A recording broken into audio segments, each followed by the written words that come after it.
So I first met Giuseppe. I was putting together a band for a singer-songwriter. She needed me to put together a band, and I was having a very hard time finding a keyboard player. A mutual friend of ours, Herman, suggested Giuseppe.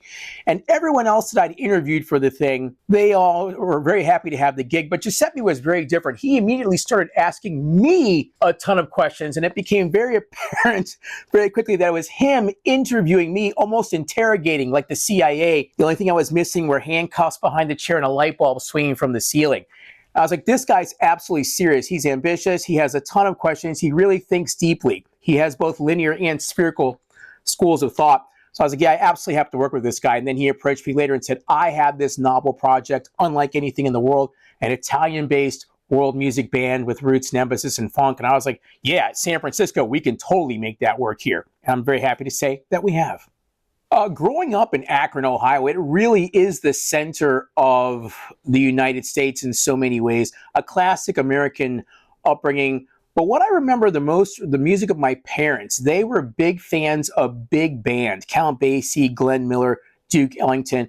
And more often than not, especially when soloing, some of those melodies, the hooks for those songs, I try to inject them in my playing. They work very well in blues and jazz-based structures, and you can actually anchor your ear to them. So I remember that quite a lot. So I have an identical twin brother. We live in different cities. He lives in Los Angeles, so we don't cross paths that often. But when we do, chaos ensues. Everyone mixes us up. I don't think we look that much alike, but apparently everyone else does, and it's a constant issue. Why were you being so aloof to me? Why were you ignoring me? I don't know you.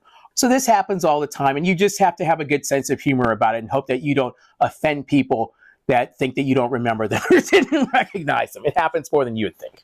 Yeah, so I went to school in France. I studied at the Sorbonne, and I've always maintained a communication and integrated with French communities wherever I've lived.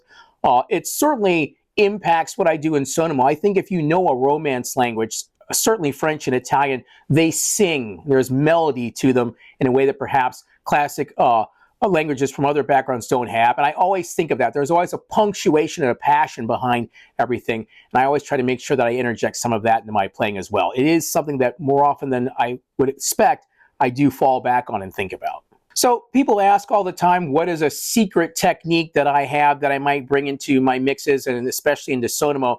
To that, I have to reply, that information remains classified. After all, it is a secret. We wouldn't want to have to harm anyone that is in possession of that knowledge. So for now, that information goes with me to the grave. Much like Imelda Marcos has a problem with shoes, I have a problem with pedals. I have hundreds and hundreds of them. I certainly can't play them all. And I often find myself when I meet kids like teenagers, I will give them a pedal. They often are one pedal away from the sounds that they're trying to achieve, and so I will give them to them. And it always lights up their face. They're like, wow, you know, and of course at this point it's easy for me to do that, but it really means a lot to them. And you can see it's almost like giving them Excalibur, Prometheus giving the fire to them. And so there's no one particular kid that stands out, but I always love doing that because I know that you're really empowering these kids and they can put them in a different space. Maybe they weren't financially able to pull that off, but now they've got this thing that can get them from here to there. I'm often part of the mixing process for Sonamó. Giuseppe does most of the work, but I do come in certainly at the end on projects and we'll team up on that.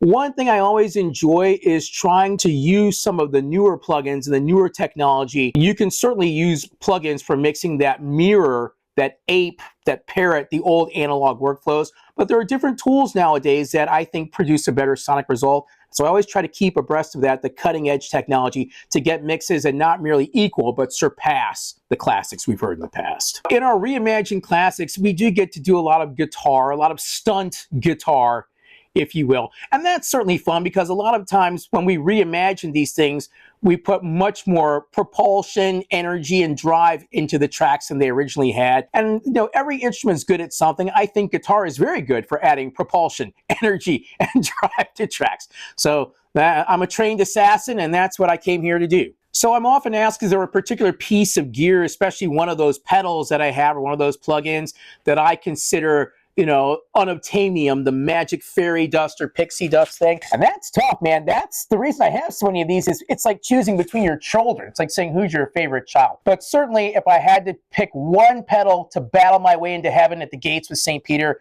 it would currently be the Wampler Tumnus, which is a reissue, a take on the legendary Klon Centaur pedal. I think it does everything that those pedals do, but just slightly better. So if I had to have one pedal with me, that would be the one. So people often ask, what am I listening to these days?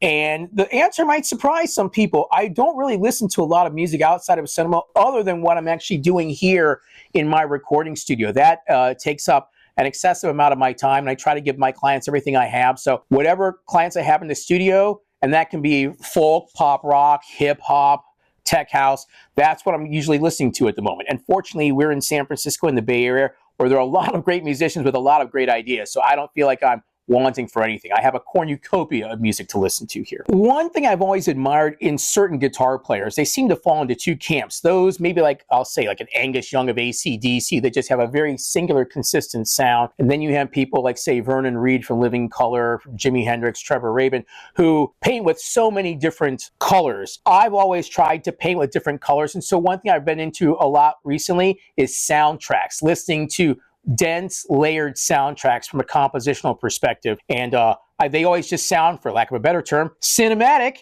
and very sweeping. And I want to interject that into my playing. So like everyone in the band, we have different careers and work-life balance that we have to consider.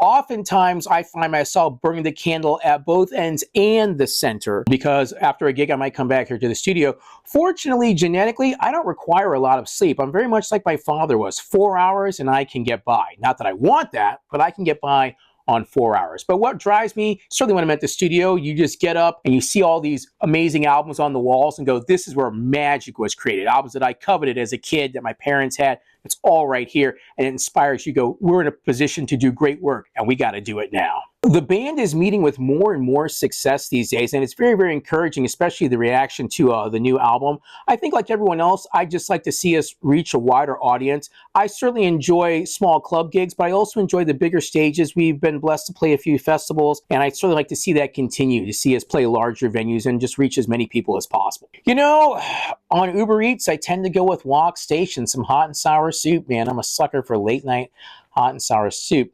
If I could play guitar or have anyone guest on a Sonamó record, you know who would it actually be? Someone who has guested, Carmine, Giuseppe's old friend from Italy. I love hearing him play. His style and his aesthetic are the complete polar opposites of what I do. He just does and thinks of things that I never would. A lot of times I will keep the basis of his solo work and some of those things and introduce those into my own lines. I really like to meet him just because he's a painter. He's a thinker and a painter the way that he performs on guitar. And it'd be great to meet him in person, just like I had the pleasure of meeting Giuseppe's father. It'd be great to meet Carmine and jam with him because he's in a completely different universe, and I would learn a lot from him.